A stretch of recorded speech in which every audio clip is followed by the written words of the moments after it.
Hello friends, स्वागत है आप सभी का हमारे यूट्यूब चैनल महासंग्राम में। दोस्तों, इस वीडियो में बात करेंगे राजीव गांधी सामान्य ज्ञान प्रतियोगिता से संबंधित जो महत्वपूर्ण प्रश्न बनेंगे दोस्तों, उसका डिस्कशन करेंगे दोस्तों।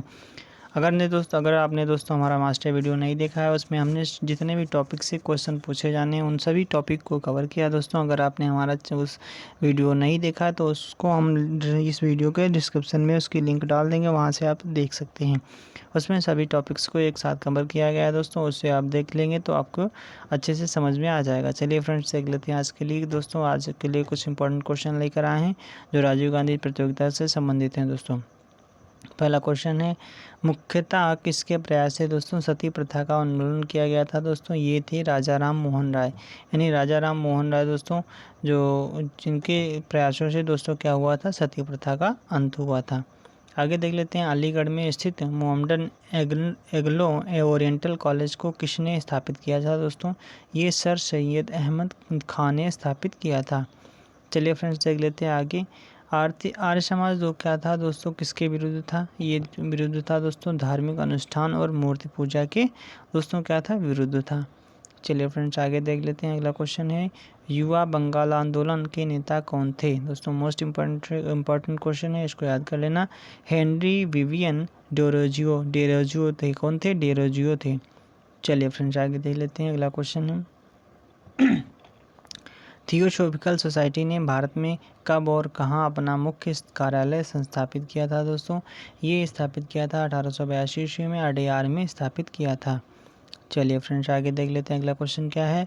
अगला क्वेश्चन है, किसी समय महात्मा गांधी के सहयोगी रह चुके पर उनसे अलग होकर एक आमूल परिवर्तनवादी आंदोलन ने जिनका नाम आत्मसम्मान आंदोलन रखा था, सम्मान आंदोलन था, चलाने वाले कौन थे दोस्तों? ये बहुत ही इंपॉर्टेंट है, याद कर लेना।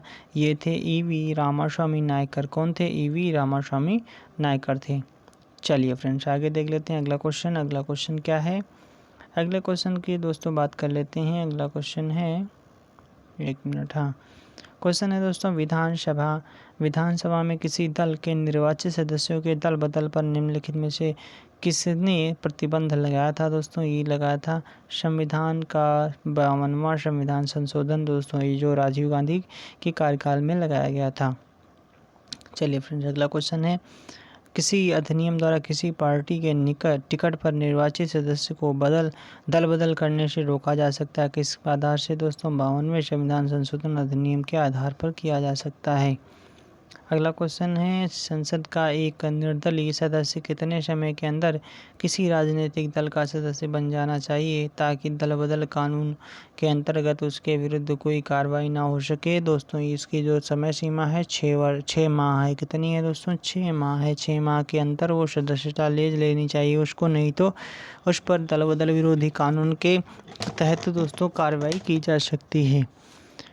अगला क्वेश्चन है भारत के संविधान की निम्नलिखित में से कौन सी एक अनुसूची में दल बदल विरोधी कानून अधिनियम है दोस्तों? ये है 10वीं अनुसूची में है। अगला क्वेश्चन है दोस्तों, दल बदल विरोधी कानून अधिनियम किस तिथि को पारित हुआ था? ये मोस्ट इम्पॉर्टेंट है, इसको याद कर लेना। 15 फरवरी 1985 को पारित हुआ था। 15 फरवरी 1985 को पारित हुआ था।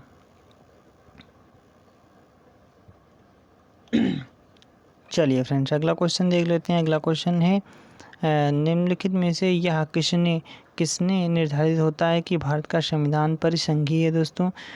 ये निर्धारित होता है कि केंद्र एवं राज्य के बीच शक्तियों का वितरण के आधार पर दोस्तों क्या निर्धारित होता है? भारत का संविधान परिसंघीय है, इसके आधार पर ही निर्धारित होता है। अगला क्वेश्चन है दोस्तों, भारत में प्रजातंत्र इस तथ्य पर आधारित है कि किस तथ्य पर आधारित है? देख लेते हैं।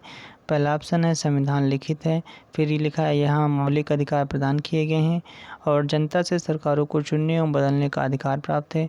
तो दोस्तों यही वाला ऑप्शन बिल्कुल करेक्ट हो जाएगा। यानी जनता से सरकार को चुनने और बदलने का अधिकार प्राप्त है। किसको प्राप्त है दोस्तों? जनता को प्राप्त है। चलिए फ्रेंड्स, अगला देख लेते हैं। अगला क्वेश्चन क्या है, भारतीय संविधान में कितने दोस्तों आर्टिकल हैं? 350 से अधिक आर्टिकल्स हैं। ठीक है। अगला क्वेश्चन, भारत में किस प्रकार की शासन व्यवस्था अपनाई गई है दोस्तों? ब्रिटिश संसदात्मक प्रणाली अपनाई गई है। अगला क्वेश्चन है, भारतीय राजनीतिक व्यवस्था में कौन सर्वोच्च है दोस्तों? संविधान सर्वोच्च है। भारतीय संविधान के वृहद होने का कारण क्या है दोस्तों? इसमें क्या है दोस्तों? इसमें देख लेते हैं। पहला ऑप्शन है, इसमें अनेक संविधानों के अनुभव समाविष्ट हैं। इसमें विस्तृत प्रशासनिक प्रावधान है, या एक बड़े देश के शासन से संबंधित है। इसमें संघ एवं राज्य दोनों सरकारों का संविधान है। तो ये दोस्तों ये डी वाला बिल्कुल करेक्ट हो जाएगा। अगला क्वेश्चन है, अभिभावक कौन है? भारतीय संविधान का अभिभावक कौन है? ये अभिभावक है सर्वोच्च न्यायालय, यानी जो लिखित बातें हैं उसमें सर्वोच्च न्यायालय उसका पालन करवाता है। चलिए फ्रेंड्स देख लेते हैं। अगला क्वेश्चन है, वयस्क मताधिकार की उम्र कितनी, यानी वयस्क मताधिकार की उम्र सीमा क्या है? 18 वर्ष है। कितनी थी दोस्तों? पहले 21 वर्ष थी। राजीव गांधी के कार्यकाल में दोस्तों 18 वर्ष कर दी गई थी। चलिए फ्रेंड्स आगे देख लेते हैं। भारतीय संघीय व्यवस्था की एक विशेषता क्या है? संविधान की सर्वोच्चता है, यही विशेषता है। भारत के संविधान में संघीय व्यवस्था की जगह किन शब्दों को स्थान दिया गया है दोस्तों? किन शब्दों का दिया गया है? राज्यों का संघ दिया गया। क्या दिया गया? राज्यों का संघ दिया गया है। अगला क्वेश्चन है, भारत में कितनी सूचियां हैं दोस्तों? कितनी सूचियां हैं? 3 सूचियां। कौन कौन सी? राज्य सूची, समवर्ती सूची और सीमावर्ती सूची। कौन सी? राज्य सूची, समवर्ती सूची और केंद्र सूची दोस्तों, 3 सूचियां हैं। चलिए फ्रेंड्स अगला क्वेश्चन देख लेते हैं। भारत का संविधान अपना प्राधिकार किससे प्राप्त करता है दोस्तों? ये भारत की जनता से प्राप्त करता है। किससे प्राप्त करता है? भारत की जनता से प्राप्त करता है। अगला क्वेश्चन है, भारत में वैध प्रभुसत्ता निहित है। किसके में निहित है? संविधान में निहित है। किसमें निहित है? संविधान में निहित है। तो क्वेश्चन, भारतीय संविधान की संरचना किस प्रकार की है दोस्तों? कुछ एकात्मक और कुछ कठोर है। ये इंपॉर्टेंट है दोस्तों, इसको याद कर लेना। चलिए फ्रेंड्स अगला क्वेश्चन देख लेते हैं। अगला क्वेश्चन क्या है? अगला क्वेश्चन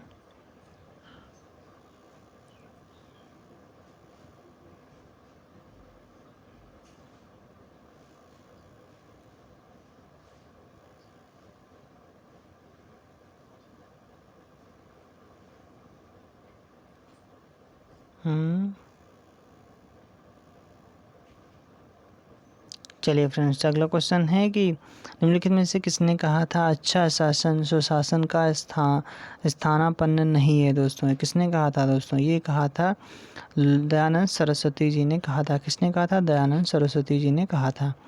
अगला क्वेश्चन है दोस्तों, अगला क्वेश्चन देख लेते हैं ये वाला यहाँ पर। अगला क्वेश्चन है, बाल विवाह प्रथा को नियंत्रित करने हेतु 1872 ईस्वी के सिविल मैरिज एक्ट ने लड़कियों के विवाह की न्यूनतम उम्र का निर्धारित किया है। कितना? 14 वर्ष। ये यानी कब की बात हो रही है दोस्तों? 2000 की, 1872 में दोस्तों उसकी बात हो रही है। चलिए फ्रेंड्स अगला क्वेश्चन देख लेते हैं। अगला क्वेश्चन है, वेदों की ओर लौटो या नारा किसने दिया था? दयानंद सरस्वती ने दिया था, तो सबको पता होगा। और दोस्तों ये जरूर याद कर लेना, इसमें से जरूर क्वेश्चन पूछा जाएगा। पहला क्वेश्चन है मतलब पूछा जाएगा कब संस्था है और संस्थापक कौन है? तो प्रार्थना समाज के कौन थे दोस्तों? ये आत्माराम पांडुरंग थे। और रामकृष्ण मिशन थे। कौन? रामकृष्ण मिशन क्या थे दोस्तों? ये थे रामकृष्ण मिशन थे दोस्तों। एक किसके यानी रामकृष्ण मिशन के दोस्तों संस्थापक कौन थे? इसके संस्थापक थे स्वामी विवेकानंद जी थे। सत्यशोधक समाज के कौन थे? इसके थे ज्योतिबा फुले थे। मोहम्मदन एंग्लो इंडियो ओरिएंटल के सर सैयद अहमद खां थे। चलिए फ्रेंड्स अगला क्वेश्चन देख लेते हैं। अगला क्वेश्चन क्या है? अगला क्वेश्चन देख लेते हैं दोस्तों। अगला क्वेश्चन है, वर्ल्ड डेवलपमेंट रिपोर्ट किसका वार्षिक प्रकाशन है दोस्तों? IBRD का प्रकाशन है। मानव विकास सूचकांक किस अर्थशास्त्री का देन है दोस्तों? महबूब उल हक का दोस्तों देन है। यानी मानव HDI किस अर्थशास्त्री की देन है दोस्तों? मानव विकास सूचकांक ये है महबूब उल हक की दोस्तों देन है। चलिए फ्रेंड्स आगे देख लेते हैं। कौन सा मानव विकास सूचकांक का हिस्सा नहीं है? तो ये नहीं है सकल नाम विदेश निवेश दर। अगला क्वेश्चन देख लेते हैं। राज्य स्तरीय मानव विकास रिपोर्ट जारी करने वाला प्रथम राज्य कौन सा है दोस्तों? मध्य प्रदेश है। ठीक है। अगला क्वेश्चन देख लेते हैं। संयुक्त राष्ट्र विकास कार्यक्रम UNDP की मानव विकास रिपोर्ट की तर्ज पर भारत की पहली मानव विकास रिपोर्ट कब जारी की गई थी? अप्रैल 2002 में की गई थी।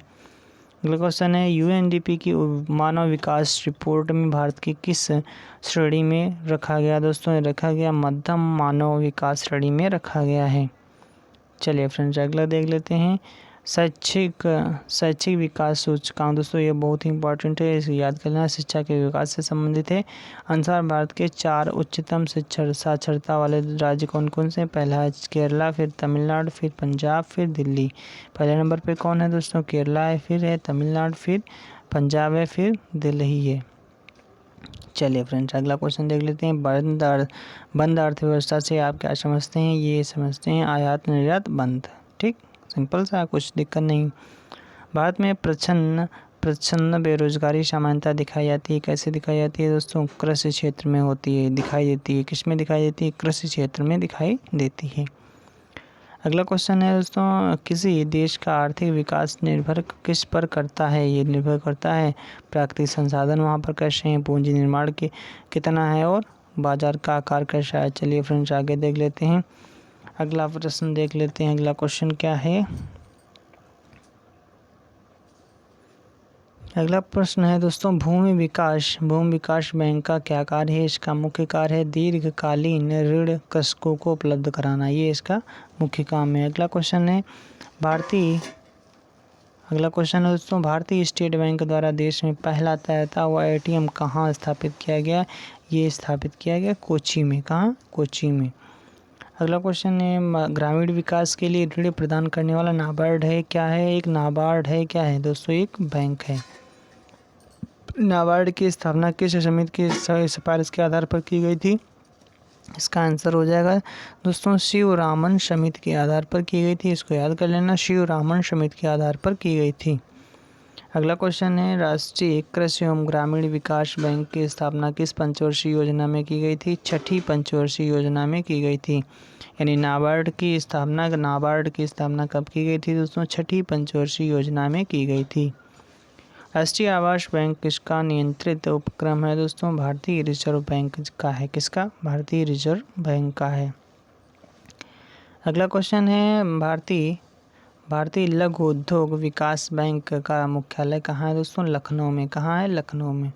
देश में कुल कितने ग्रामीण बैंक कार्यरत हैं दोस्तों? ये 82 हैं। 82 हैं, इसको भी याद कर लेना। भारत के किस राज्य में कोई क्षेत्रीय ग्रामीण बैंक नहीं है? कहाँ नहीं है? सिक्किम और गोवा में नहीं है। अगला क्वेश्चन देख लेते हैं। अगला क्वेश्चन क्या है दोस्तों? अगला क्वेश्चन है, देश में क्षेत्रीय ग्रामीण बैंकों की शाखाओं की संख्या अनुसूचित वाणिज्यिक बैंकों की कुल शाखाओं की संख्या का लगभग कितने प्रतिशत है? 18% है। कितने प्रतिशत है? 18% है। अगला क्वेश्चन है, केलकर समिति, ये इसका दोस्तों आंसर आपको कमेंट बॉक्स में देना है। चलिए फ्रेंड्स अगला देख लेते हैं, भारतीय औद्योगिक पुनर्निर्माण बैंक की स्थापना किस वर्ष की गई थी? वो 1975 में की गई थी। यानी भारतीय औद्योगिक पुनर्निर्माण के इस बैंक की स्थापना 1975 में की गई थी। नरसिम्हन समिति ने बैंकिंग ढांचे को कितने स्तर बनाने की संस्तुति की थी दोस्तों?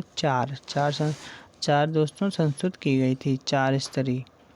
क्षेत्रीय ग्रामीण बैंकों को उनके प्रवर्तक बैंकों में विलय करने की संस्तुति किसने दी थी दोस्तों? खुसरो समिति ने दी थी। खुसरो समिति ने दी थी। अगला क्वेश्चन है, किस संस्था का संबंध भारत की कृषि एवं ग्रामीण वित्त आवश्यकताओं तक सीमित है? ये नाबार्ड है। क्या है? नाबार्ड। नाबार्ड क्या है दोस्तों? एक बैंक है, तो अभी पढ़ रहे थे। अगला क्वेश्चन है, फेडरल रिजर्व बैंक किस देश का केंद्रीय बैंक है दोस्तों? किसका केंद्रीय बैंक है? ये संयुक्त राज्य अमेरिका का केंद्रीय बैंक है। चलिए फ्रेंड्स अगला देख लेते हैं, दल बदल विरोधी अधिनियम के अंतर्गत भारतीय संविधान में किसी सदस्य की अयोग्यता एवं योग्यता पर निर्णय करने का अधिकार किसको प्राप्त है दोस्तों? केवल प्राप्त है लोकसभा अध्यक्ष को ही प्राप्त है। सर्वोच्च न्यायालय ने दल बदल कानून 52वां संविधान संशोधन किस धारा या पैरा को असंवैधानिक करार दिया दोस्तों? ये याद कर लेना, मुख्यतः 7वां है, यानी 7वीं धारा को। चलिए फ्रेंड्स आगे देख लेते हैं, अगला क्वेश्चन क्या है? अगला क्वेश्चन है, बलवंत राय मेहता समिति प्रतिवेदन में पंचायती राज संस्थाओं को कितने स्तर पर करने का सुझाव दिया गया है? 3 स्तर पर। बलवंत राय मेहता समिति ने किसको अधिक शक्तिशाली बनाने का सुझाव दिया दोस्तों? पंचायत समिति को। किसको? पंचायत समिति को। आगे देख लेते हैं दोस्तों, अगला क्वेश्चन है, बलवंत राय बलवंत राय समिति प्रतिवेदन के अनुसार प्रति महत्वपूर्ण संस्था कौन सी है? पंचायत समिति है, सबको पता है। आगे देख लेते हैं दोस्तों, अगला क्वेश्चन है पंचायती राज संस्थाओं के संगठन के 2 स्तर कौन कौन से हैं दोस्तों? यानी सुझाव दिया था, किसने दिया था? यानी 2 स्तरीय किसने सुझाव दिया था? अशोक मेहता समिति ने दी थी। पंचायती राज के चुनाव में राजनीतिक दलों को खुले तौर से चुनाव चिन्हों के आधार पर भाग लेने देने का सुझाव किस समिति ने दिया था दोस्तों? ये अशोक मेहता समिति ने ही दिया था। चलिए फ्रेंड्स, अगला क्वेश्चन देख लेते हैं। देश में पंचायती राज व्यवस्था का आरंभ किस समिति की रिपोर्ट के अनुसार आधार पर किया गया था? ये बलवंत राय मेहता समिति के आधार पर किया गया था। अगला क्वेश्चन देख लेते हैं। अशोक मेहता समिति में दोस्तों कितने स्तरीय ग्राम पंचायत को रखने की सिफारिश की गई थी? ये 2 स्तरीय, ठीक है। चलिए फ्रेंड्स, आगे देख लेते हैं। चलिए फ्रेंड्स, अगला क्वेश्चन क्या है? अगला क्वेश्चन देख लेते हैं। थोड़ा बहुत ये तो पढ़ चुके हैं दोस्तों, ये वाला भी पिछले वीडियो में हम कर चुके थे और इसको भी कर चुके हैं दोस्तों। चलिए फ्रेंड्स, देख लेते हैं और कुछ इंपॉर्टेंट और क्वेश्चन बनेंगे, वो हम अगले सेशन में लाएंगे। चलिए फ्रेंड्स, आज के लिए इतना ही। हमारा सेशन कैसा लगा लाइक करें, शेयर करें। अगर आप हमारे चैनल पर पहली बार आएँ तो हमारे चैनल को सब्सक्राइब कर लें, आपको रोज़ाना वीडियो मिलती रहेंगी। अगर आपने हमारा मास्टर वीडियो नहीं देखा तो उसका लिंक हम डिस्क्रिप्शन में दे देंगे, वहाँ से आप देख सकते हैं। राजीव गांधी प्रश्नोत्तरी पर मास्टर वीडियो हमने बनाया दोस्तों, उसका वीडियो हम लिंक डिस्क्रिप्शन में दे देंगे। Thanks for watching.